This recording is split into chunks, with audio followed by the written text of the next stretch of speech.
101b The rise of Sumerian civilization in southern Mesopotamia during the 4th millennium BC coincided with a broader regional pattern, a phenomenon where socioeconomic and political mechanisms began to influence the lives of people living in disparate areas, often hundreds or even thousands of kilometers apart. It was in this period that increasingly complex interactions established an interdependent web of societies in the ancient Near East, from the Mediterranean lands of Egypt to Persia in the east. This emerging global network derived from the realization among societies that other regions offered environments replete with unique natural resources, and that it was to their mutual advantage to establish exchange mechanisms to satisfy demand for foreign goods. Across the region, the economic and social evolution was not only a consequence of material necessities, but also the nascent rivalry among urban elites who contended for eminence through the accumulation of exotic extravagances, believing such luxuries were manifestations of power. Ancient Sumer is reflective of this evolving regional interconnectedness. 2. A combination of environmental and social elements gave rise to the Sumerian civilization. For example, the lower Tigris-Euphrates River valley in which the Sumerians lived was characterized by wide, marshy plains.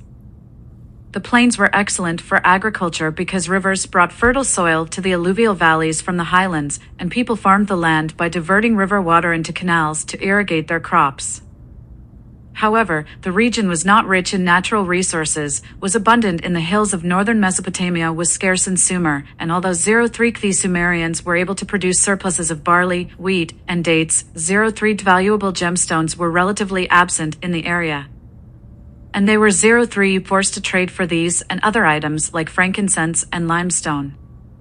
Trade, which was facilitated by the construction of docks where sea and river craft could unload cargo, was tightly controlled by Sumerian rulers and consisted primarily of agricultural products and textiles made of linen and wool. The two great rivers, the Tigris and Euphrates, linked Sumer with ports on the Persian Gulf, from which Sumerians could conduct trade with societies as distant as 3 Sumerians were among the first people to make bronze alloy, a technological innovation that was of great use to an agricultural people.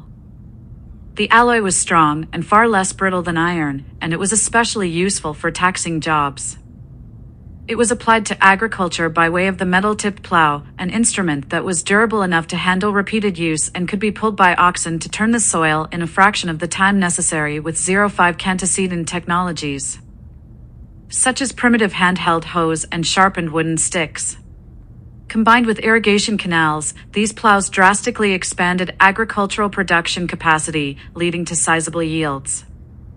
More grains and fruits meant that larger populations could be supported, and the abundance also provided the opportunity for rulers of Sumer city-states to regulate the exchange of surplus yields abroad to generate local wealth. One of the central aspects shaping the dynamic milieu of individuals within the community and that of the relations between ITY states was 07a the role of the temple palaces as administrative mechanisms for economic and legal matters. In particular, these public institutions provided 07 standardized accounting practices or replace what had previously existed only as a system of informal bartering for goods and services. This involved internal record keeping of accounts and the establishment of prices to be adopted for transactions in the community at large. A written system of contracts was also conceived, and 07 loans were distributed at interest. The unit system for standard prices was based on measured weights of silver, and these financial policies were often handed down by formal rulings. By mediating the flow of raw materials to the community, as well as regulating specialized production and trade, the temple palaces created a monetized market exchange within their walls, and gave rise to a specialized group of merchants who had the incentive to develop expertise in handicrafts, metalworking, and the manufacture of prestigious textiles. 070 trade in items like copper and lapis lazuli, a semi-precious stone, thus increased as more and more administrative districts tapped into the profitable global system. 5. As a consequence, long-distance trade increased significantly, and in turn, competition for precious resources ensued.